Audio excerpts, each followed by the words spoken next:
Assalamualaikum warahmatullahi wabarakatuh. Perkenalkan, nama saya Siti Kiptia dan pada kesempatan ini saya akan menyampaikan laporan lisan terkait dampak efisiensi anggaran pada sektor pendidikan.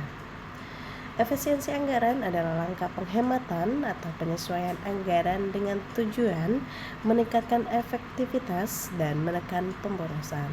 Di sektor pendidikan, efisiensi anggaran dapat memberikan dampak yang positif maupun yang negatif tergantung pada kebijakan tersebut ditetapkan. Di sini kita nanti akan membahas terkait dampak positif, dampak negatif dan contoh dari permasalahan efisiensi anggaran. Pertama kita bahas dulu terkait dampak positif. Efisiensi anggaran memungkinkan pemerintah atau lembaga pendidikan untuk lebih fokus pada program-program prioritas, seperti peningkatan kualitas guru melalui pelatihan, kemudian pengadaan fasilitas belajar yang sesuai dengan tepat sasaran, digitalisasi pendidikan seperti e-learning maupun perpustakaan digital. Nah, dengan manajemen anggaran yang baik, dana terbatas tetap dapat dimaksimalkan untuk menghasilkan kualitas pendidikan yang baik. Nah, kemudian kita bahas lagi terkait dampak negatif, itu yang kedua. Nah, dampak negatif dari efisiensi anggaran yang dilakukan secara berlebihan atau tanpa perencanaan matang justru bisa berdampak negatif ya. Contohnya seperti pengurangan tenaga pendidik. Nah, pertama guru honorer. Nah, itu akan berdampak pada rasio antara guru dan murid. Kemudian minimnya fasilitas belajar ya, seperti laboratorium, buku, dan akses internet di sekolah-sekolah terpencil.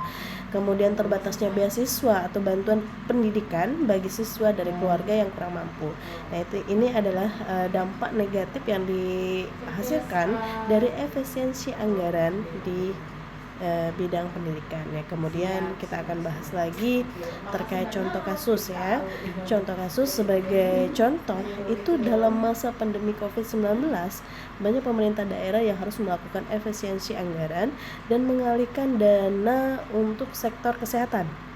Ya, hal ini berdampak pada pengurangan alokasi anggaran pendidikan seperti pemangkasan dana BOS. Nah, itu dialokasikan ke COVID-19 ya. Kemudian penundaan pembangunan sekolah atau pengurangan kegiatan ekstrakurikuler yang ada di sekolah masing-masing. Nah, kemudian kesimpulan dari efisiensi anggaran di sektor pendidikan harus dilakukan dengan baik. Penghematan anggaran sebaiknya tidak mengorbankan kualitas dan akses pendidikan. Nah, di sini kita perlu perencanaan yang strategis agar efisiensi tetap mendukung tujuan utama pendidikan, yaitu mencerdaskan kehidupan bangsa. Mungkin itu saja laporan lisan yang dapat saya sampaikan. Semoga dapat bermanfaat dan membawa wawasan pada kita semua. Wassalamualaikum warahmatullahi wabarakatuh.